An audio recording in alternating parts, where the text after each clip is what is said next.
Bonjour à tous! Dans la vidéo d'aujourd'hui, vous allez découvrir comment peindre facilement à l'aquarelle les ciels. Peindre le ciel à l'aquarelle, quand on est débutant, n'est pas une chose aisée. Mais pas de panique, grâce aux quelques conseils simples de cette vidéo, vous serez capable d'éviter les plus grossières erreurs et de créer toutes sortes de ciels lumineux et naturels. Je vous donnerai également à la fin de la vidéo quelques astuces pour placer les nuages, le soleil et les oiseaux. C'est parti!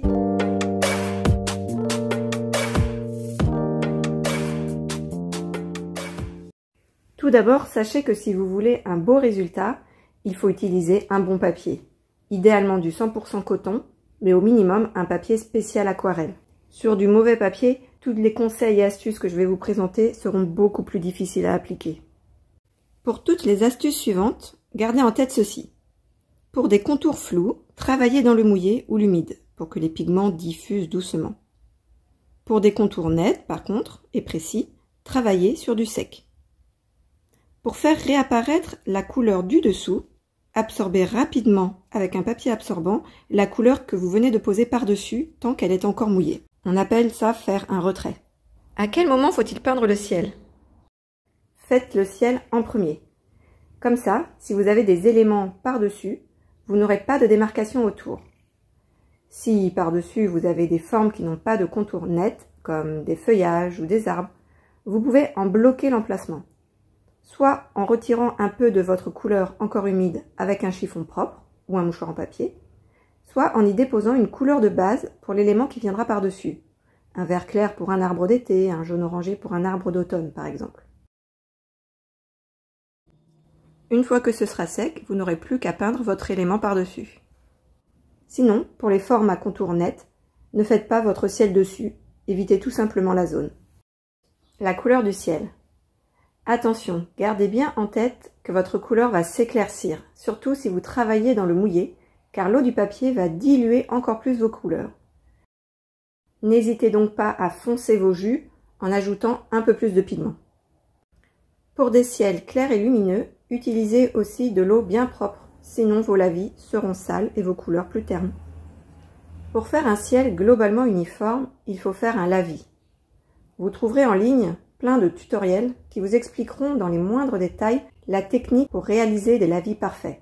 Ici, je vous montre plutôt la méthode rapide qui, même si elle n'est pas très académique, vous permettra de faire un ciel globalement unique qui fera illusion. D'abord, préparez une bonne quantité de couleur plus eau. Pour que votre couleur se diffuse sur toute la zone, travaillez dans le mouillé. Ça vous évitera des traces trop nettes. Donc mouillez avec de l'eau et votre pinceau toute la zone du ciel, en délimitant bien les bords que vous voulez garder nets. Chargez ensuite au maximum votre pinceau avec le jus de couleur que vous avez préparé et appliquez-le rapidement. L'astuce, c'est de garder au maximum le pinceau en contact avec le papier lorsque vous déposez votre couleur. Si vous le levez, une goutte va se créer et c'est elle qui, en séchant, fera une auréole. Soyez vigilant à bien étaler ces gouttes si elles se forment et travaillez assez vite. Si vous souhaitez plusieurs couleurs dans votre ciel, préparez-les à l'avance pour pouvoir les poser sans que la précédente n'ait eu le temps de sécher sur le papier. De cette façon, elles se fondront naturellement l'une dans l'autre avec des transitions douces. Pour faire un ciel plus sombre, plus orageux, c'est comme pour le ciel uni. Ajoutez simplement vos teintes plus sombres quand tout est encore bien mouillé et les couleurs fusionneront ensemble. Lorsque vous utilisez plusieurs couleurs, vous pouvez les faire se chevaucher si ce sont des teintes proches, comme ici le rouge et le jaune chaud. Par contre, pour des teintes plus distantes sur le cercle chromatique, comme ici le jaune et le bleu, il est préférable de les juxtaposer pour éviter de créer des mélanges indésirables. En effet, ce jaune et ce bleu donnent un vert très désaturé, genre kaki, qui n'est pas forcément le bienvenu ici. Pour les ciels du soir, dont la luminosité est globalement chaude, choisissez de préférence des nuances chaudes. Un bleu chaud et un jaune chaud. Si vous choisissez un bleu froid et un jaune froid, vous risquez de vous retrouver avec un beau vert gazon bien vif dans votre ciel. Et maintenant les nuages.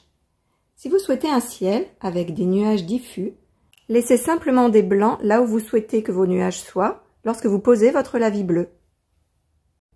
Maintenant, pour faire des nuages plus nets que précédemment, il y a deux méthodes. D'abord, sur le lavis encore mouillé, vous pouvez retirer de la couleur avec un papier absorbant. Ça marche moins bien sur du papier de mauvaise qualité, je vous avais prévenu. N'hésitez pas à faire dépasser les nuages du cadre pour donner un aspect plus naturel. Autre méthode pour créer un contour bien net de nuages blancs, il faut que le côté du ciel soit mouillé alors que le blanc du nuage lui reste sec. Ici, j'ai dessiné toute la zone en haut à gauche en dessinant avec mon pinceau mouillé la bordure du nuage. J'ai ensuite posé du bleu.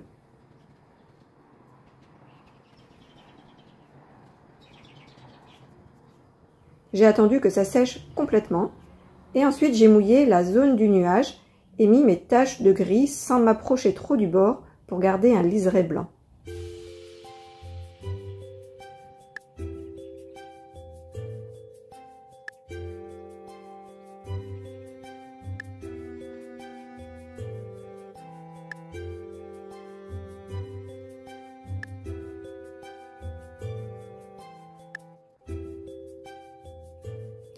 Encore une façon d'avoir des nuages à bords nets, les peindre par-dessus le ciel sec.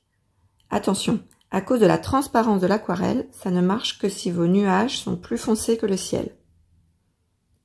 Concernant la forme des nuages, si vous voulez créer une sensation d'espace et de profondeur dans votre ciel, n'oubliez pas de respecter la perspective. Les nuages sont plutôt arrondis en haut et aplatis en bas. Plus les nuages sont loin, donc près de l'horizon, plus ils apparaissent aplatis et serrés. N'oubliez pas également de placer correctement les ombres sur vos nuages. En journée, le soleil est plus haut que les nuages, donc ils sont ombrés en dessous, et plus ou moins sur les côtés selon la position du soleil. Pour un coucher ou lever de soleil, c'est différent. L'ombre peut être au-dessus du nuage. Ils peuvent également être entièrement sombres s'ils se retrouvent en contre-jour. Pour que vos ombres soient bien fondues, c'est toujours le même principe, travailler dans l'humide. Maintenant, parlons un peu du soleil. Si vous peignez un paysage en journée, il y a de grandes chances que vous ne choisissiez pas un point de vue où vous avez le soleil en plein dans les yeux, à moins d'être un peu masochiste. Donc, vous n'avez pas à peindre le soleil en lui-même, car il est hors de votre champ de vision. Pour un coucher ou un lever de soleil, c'est différent. S'il n'est pas caché par un nuage, un élément du paysage ou l'horizon, le soleil peut être visible. Ce doit alors être l'élément le plus lumineux de la scène, car c'est lui qui éclaire tout le reste. C'est donc obligatoirement lui le plus clair. Dans ce cas, je vous conseille tout d'abord de faire un premier lavis sur toute la surface de la couleur que vous souhaitez pour votre soleil. Ça donnera en plus une tonalité de base. Puis, de laisser sécher complètement ce premier lavis, et ensuite d'utiliser un morceau de scotch de masquage découpé à la taille de votre soleil pour le réserver et peindre le reste du ciel comme expliqué précédemment dans cette vidéo. Enfin, une fois que tout est bien sec, essayez de retirer un peu plus proprement que moi le scotch pour faire apparaître le soleil. Vous pouvez aussi, au lieu d'utiliser un scotch de masquage, peindre tout votre ciel par-dessus votre lavis de base et immédiatement retirer un rond avec un morceau de papier absorbant. Ce rond suggérera votre soleil. Qu'en est-il des oiseaux? Pour certaines scènes de bord de mer ou de campagne, ça peut donner du dynamisme ou au contraire tout gâcher si c'est mal fait. Voici rapidement quelques erreurs à éviter. Alors bien sûr, là j'ai exagéré sur la démonstration. À gauche, vous voyez que les oiseaux sont assez enfantins. Ça donne un style assez naïf. À droite, ils sont déjà un peu plus réalistes. Je vous conseille de ne pas faire vos oiseaux trop gros, ou alors ça veut dire qu'ils sont prêts et devraient être alors plus détaillés. Pour plus de naturel, essayez aussi de ne pas espacer vos oiseaux trop régulièrement, ni de les faire tous de la même taille et de la même forme, comme ici en V ou en M. Ils sont plus ou moins loin, donc plus ou moins petits. Ils peuvent être penchés, les ailes en haut, en bas, être de face, de profil. Faites aussi une petite marque pour figurer leur corps, et pas seulement leurs ailes. Ici, je vous montre en gros plan ce que ça peut donner comme forme. Et voilà, j'espère que grâce à cette vidéo, vous serez un peu plus à l'aise pour faire vos ciels. Vous ne serez pas un expert tout de suite, mais vous pourrez dès à présent remédier à certaines erreurs de débutants. Si cette vidéo vous a plu, n'hésitez pas à la liker et à vous abonner à ma chaîne. Vous y trouverez plein d'autres vidéos utiles pour débuter facilement à l'aquarelle. À bientôt!